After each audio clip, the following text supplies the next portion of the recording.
I talk a lot about this question, what is mine to do, in this moment that we're in of great awakening to racial injustice and the potential for racial healing. And I heard this story the other day that really blew open my perspective on how we might answer that question in a way I really hadn't thought about before. So I wanted to share it. So one of my favorite thinkers of all time is a Nigerian philosopher called Bayo Akomolafe.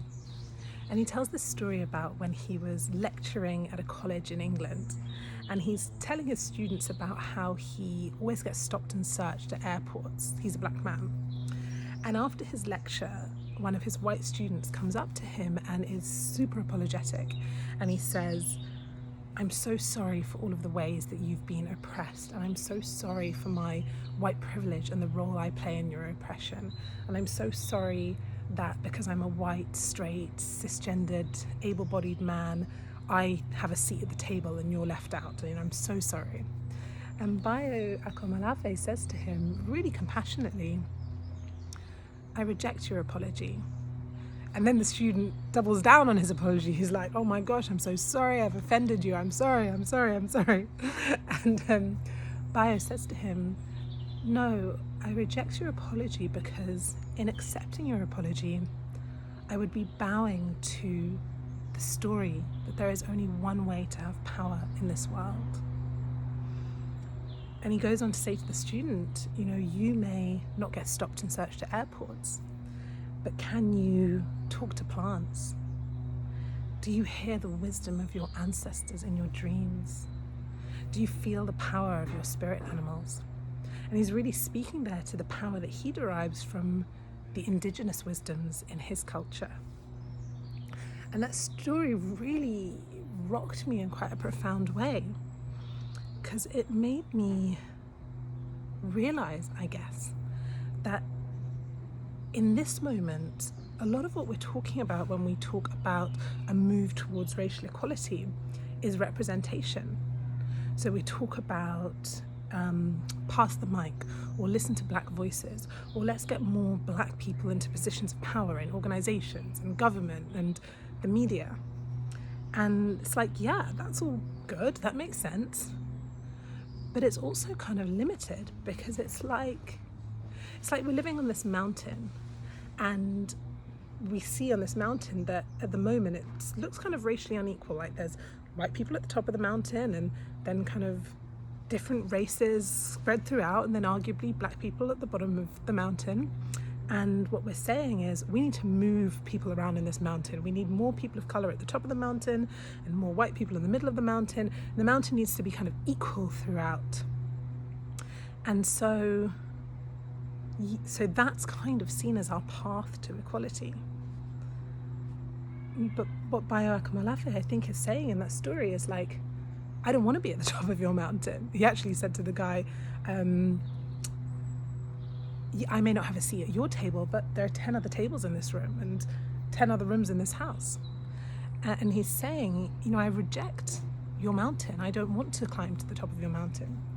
And it made me think about how in the current kind of paradigm around a move to racial equality, which is really largely founded on representation, if I were to become a CEO of a Fortune 500 company, for example, that would be celebrated, that would be seen as a win. But what if that company exploits workers in Africa, or exploits the natural resources of our earth? Is that really a win for a more liberated world? And it made me think of that quote. I don't know exactly what it is, but it's like, it's no measure of health to be mentally adjusted in a sick society. And there's maybe something here like, it's no measure of liberation to have more minorities at the top of a oppressive mountain. And it would be the same the other way around. We look at kind of the disproportionate incarceration rates of black people, and it's like, okay, well, we want that to be more equal. We want to have a more equal number of black people and white people and other races incarcerated. But actually, is the broader question, gosh, why are we having so many people incarcerated? Like, let's look at that question. And so to this question, what is mine to do? I wonder whether there is one path, which is how do we make this mountain more diverse? How do we make more equality at different levels of the mountain in this generation, immediately? And that is important work. But for some of us, the call may be, how do we start building a different mountain for future generations? So rather than thinking about how do we get more people of color to the top of organizations that are exploiting someone somewhere, how do we build business models that are non-exploitative to the world and to the earth? How do we build business models predicated on cooperation, not competition? How do we build new economic models that mean that there doesn't have to be winners and losers?